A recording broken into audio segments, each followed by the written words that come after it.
என் அன்புக்குரியவளே, சங்கீதம் 51ஆம் அதிகாரம் 10ஆம் வசனம் இப்படியாக சொல்லப்பட்டிருக்கிறது. தேவனே, சுத்த இருதயத்தை என்னிலே சிருஷ்டியும், நிலைவரமான ஆவியை என் உள்ளத்திலே புதுப்பியும் என்று தாவீது சொல்கிறான். எனக்கு பிரியமான தேவனுடைய பிள்ளைகளே, நம்முடைய இருதயம் பரிசுத்தம் இல்லாமல் கள்ளர் குகை போல் இருந்தால் தேவன் அந்த இருதயத்துக்குள்ளாக வாசம் செய்ய முடியாது. ஆகவே இன்றைக்கு அநேகருடைய இருதயம் கள்ளர் குகை போல இருளடைந்து பாழாய் கிடக்கிறது.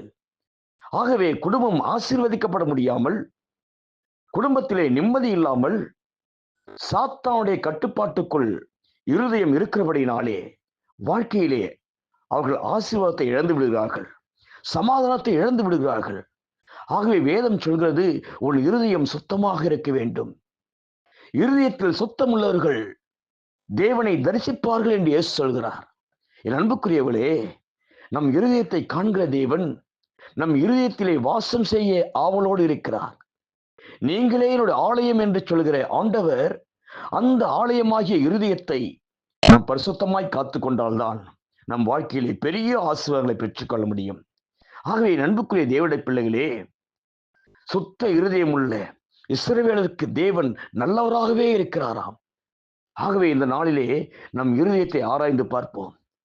இருதயத்திலே கேடுபாடுகளும், இருதயத்திலே பாவங்களும், உலக சிந்தைகளும் நிறைந்திருந்தால் தேவனால் ஆசீர்வதிக்கப்பட முடியாது. ஆனாலும் இன்றைக்கு தேவன் உங்கள் இருதயத்தை மாற்றுவார். சுத்த இருதயமாக கர்த்தர் மாற்றுவார். ஆகவே இந்த நாளில் இந்த வார்த்தையை கேட்டுக்கொண்டிருக்கிறேன் அன்புக்குரியவர்களே, உங்கள் இருதயத்தை கர்த்தருக்கு ஒப்புக் கொடுங்கள். தேவனை என்னை பரிசுத்தப்படுத்துங்க என்று கேளுங்கள். நிலைவரமான ஆவியை உள்ளத்திலே புதுப்பிங்க கேளுங்கள். தேவனுடைய ஆவி, பரிசுத்த ஆவி உங்களுக்குள் இறங்கிவிட்டால் உங்கள் இருதயத்தில் இருக்கிற எல்லா அசுத்த ஆவிகள் நீங்கி உன் இருதயம் சுத்தமாக ஆண்டவர் உதவி செய்வார். இந்த நாளிலே கூட உங்கள் இருதயம் சுத்தமாய் காத்துக்கொள்ள தேவன் கிருபை செய்வாராக.